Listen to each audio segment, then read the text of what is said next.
This is coming from U.S. Energy Information Administration. So this is not like something that's from a blog. It's the U.S. Department of Energy. So nuclear 92.5, geothermal is 74.3, natural gas around 57%, hydropower 42, coal 40, wind 35, solar 24.9. Yet that's all we keep hearing about. If you go to the next one, CO2 emissions avoided by the U.S. power industry. Again, nuclear 476, 187, 174, 45, and geothermal. Explain this chart. What does this mean to the average person? Well, I'm not sure it means anything to the average person, but let's take a step back and say, if you have more nuclear power, you use less of everything else. Now, you use a little bit less of wind and solar, but you also use less of fossil fuels, and it means you end up emitting less CO2.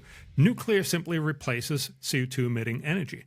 So that's why nuclear has saved more CO2 than any other technology. If you have more wind, if you have more hydro, you also save CO2, but much less. And what you have to remember is it's really hard to keep a society running with wind and solar because they predictably will run out. At night, there's no solar. When the wind dies down, there's no wind.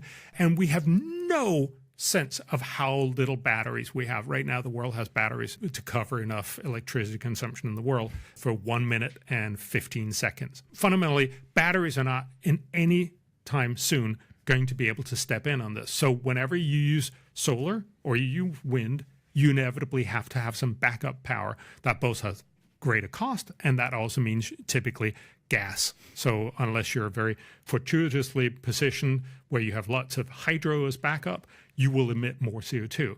So nuclear is the only large-scale way that we can cut a large part of our CO2 emissions from electricity. Nuclear is one of those words where you say the word nuclear, people are like, have a nuclear meltdown. That's a taboo word. We all know what happened in World War II in Hiroshima and Nagasaki, and then there's been disasters. We were talking about the 3 Mile Island that they kind of covered up. And Chernobyl. And Chernobyl and Fukushima.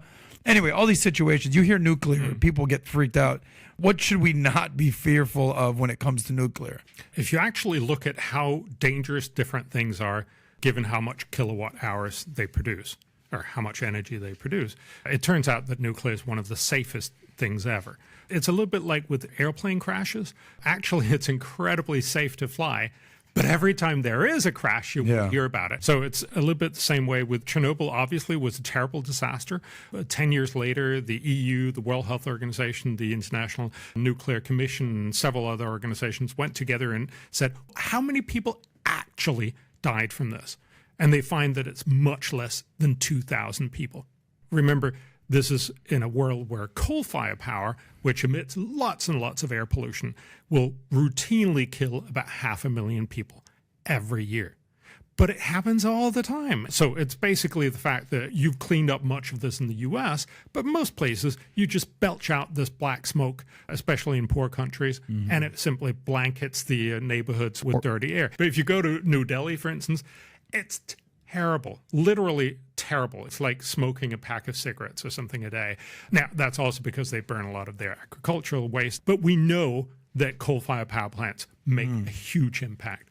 And the point is, there's a lot of deaths from a lot of different technologies. How hydropower very clearly also leads to big breakdowns of dams, that kind of thing. Even wind power and solar power, they're not nearly as dangerous, so they're still pretty good. So are you advocating for more use of nuclear? I'm simply saying nuclear is incredibly safe, and we should recognize that, just like most people recognize airplanes are incredibly safe, although that's not I think that's an important distinction, because these days you hear what's going on in Ukraine. Putin drops a nuclear threat every single day. But just the word nuclear, people, the hair raises on their skin right there. It's alarming. Just because you share a word, you shouldn't think that that's the same thing. But it's the same word. So. Exactly. But kind of hard to distinguish the two.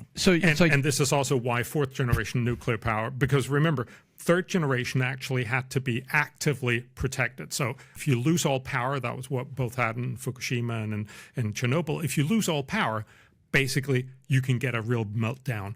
What they're saying is that the new fourth generation nuclear is passively safe. That is, if you lose all power, it just stops, which of course is a better setup. There's a lot of technological reasons why we didn't do it for the third one, because you'd be like, well, shouldn't we have done that already? The point here is it's potentially much safer, it's potentially much cheaper, but again, I want to see that before we say, yay, let's go.